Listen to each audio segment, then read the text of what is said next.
Election commission भी गई थी, क्या बात है और आपका क्या कहना है उनके उन वक्तव्यों पर? मुझे दुख इस बात का है कि जिस मंच पर जिस नेता के सामने मुझे मेरे परिवार को गालियां दी गई वो मेरा छोटा भाई है।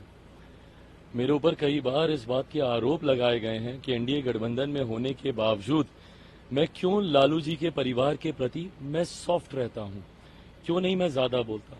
ये वो मर्यादा है, राजनीतिक मंच पर मैं उनके साथ सीधा मुकाबला करूंगा, पर पारिवारिक कुछ मर्यादाएं थीं जो मेरे पिता के समय से चलती आ रही थी। मेरे पिताजी लालू जी समकक्ष रहे, दोस्त रहे एक दूसरे के साथ, दोनों ने लंबे समय तक काम किया। उस नाते वो रिश्ता है मेरा उस परिवार से, और उस रिश्ते की मर्यादा को मैंने बरकरार रखा।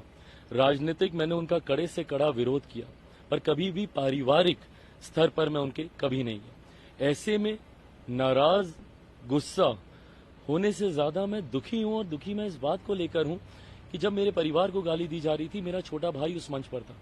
जब मेरी मां के बारे में कहा जा रहा था, मेरे लिए राबड़ी देवी जी मेरी मां हैं, बात खत्म, वो है मेरी मां। ऐसे में कोई उनके लिए, मेरी बड़ी बहन मीसा दी के लिए, रोहिणी आज चुनाव लड़ रही हैं, उनके लिए या उनके परिवार के किसी भी सदस्य के लिए कोई इस तरीके की भाषा का इस्तेमाल करता, मैं मुंह तोड़ जवाब देता।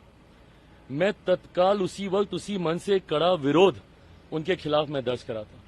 पर जिस तरीके से मेरे छोटे भाई ने खामोशी बरती और उनके सामने बोला जा रहा था, वो कहते हैं कि हमें सुनाई नहीं दिया। पहली पंक्ति में वो व्यक्ति खड़ा है, हम लोग मंच पर खड़े होते हैं, हम लोग को पता है कि जो लोग सामने क्या थोड़ी दूरी पर भी होते हैं तब भी उसकी आवाज सुनाई देती है, कोई वहां पे नॉइज बैरियर्स थोड़ी लगे हुए हैं।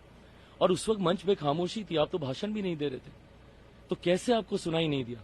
बट सिर्फ राजनीति के लिए, चुनाव जीतने के लिए, और वो भी मात्र एक सीट के लिए। ये मेरी ही लोकसभा का ये वीडियो है, जमुई का ये वीडियो है, वहां पर एक सीट जीतने के लिए मेरे जीजा जी अरुण भारती जी को हराने के लिए जिस तरीके से उनकी महिला प्रत्याशी भी बगल में खड़ी हैं, ये अगर भविष्य में अगर सांसद बनती हैं, ये महिलाओं का संरक्षण करेंगी जो अपने सामने महिला के होते हुए अपमान को ये देख रही हैं। मुझे तकलीफ बस इस बात की है कि एक शब्द तो बोला जाना चाहिए था, आप नेता हैं, आपको अपना आदर्श मानने वाली एक बड़ी आबादी है। ऐसे में आपके आदर्श को मर्यादित रहना जरूरी है। जो लोग आपको अपने आदर्श मानते हैं, आपके आचरण को मर्यादित रहना जरूरी है। आपको प्रेसिडेंट सेट करना चाहिए यहाँ से। आप युवा हैं, आप वो नेता हैं जिन्होंने अपने पिता की तस्वीर तक हटा दी थी 2020 के चुनाव में। क्यों? क्योंकि लोगों को जंगल राज की याद ना है। ऐसे में अगर ये जंगल राज की परछाई नहीं है, उसकी छवि नहीं है, क्या था जंगल राज में? महिलाओं का 90 के दशक में घर से बाहर निकलना मुश्किल था, महिलाओं का समाज में रहना मुश्किल था, ये था जंगल राज। और आज आप ही के सामने सोचिए, तेजस्वी यादव के सामने चिराग पासवान के परिवार को गाली दी जा रही है और कुछ नहीं हुआ। ऐसे में वही असामाजिक तत्व गांव में जाकर ना जाने कितनी और मां बहन और बेटियों को गाली ही नहीं गलत व्यवहार करेंगे। जब इस पे कार्रवाई नहीं होगी, जब इसको नहीं रोका गया, तो हम कैसे उम्मीद करते हैं कि वहां पर वो लोग सभ्यता से रहेंगे? तो ऐसे में और बाहर आकर जिस तरीके से कहना कि सुनाई नहीं दिया, आप एक बार तो बोलते मेरे भाई कि नहीं ये गलत है, ये गलत है और नहीं होना चाहिए था। मैं आपसे कोई माफी की उम्मीद नहीं रखता, पर जो गलत है वो गलत है। इलेक्शन के दौरान ऐसे पर्सनल अटैक्स को आप किस तरीके से देखते हैं? कतई जायज नहीं है। मैं मानता हूं राजनीति का किसी भी क्षेत्र में आप कड़े से कड़ा विरोध मर्यादित शब्दों में आप दर्ज करा सकते हैं।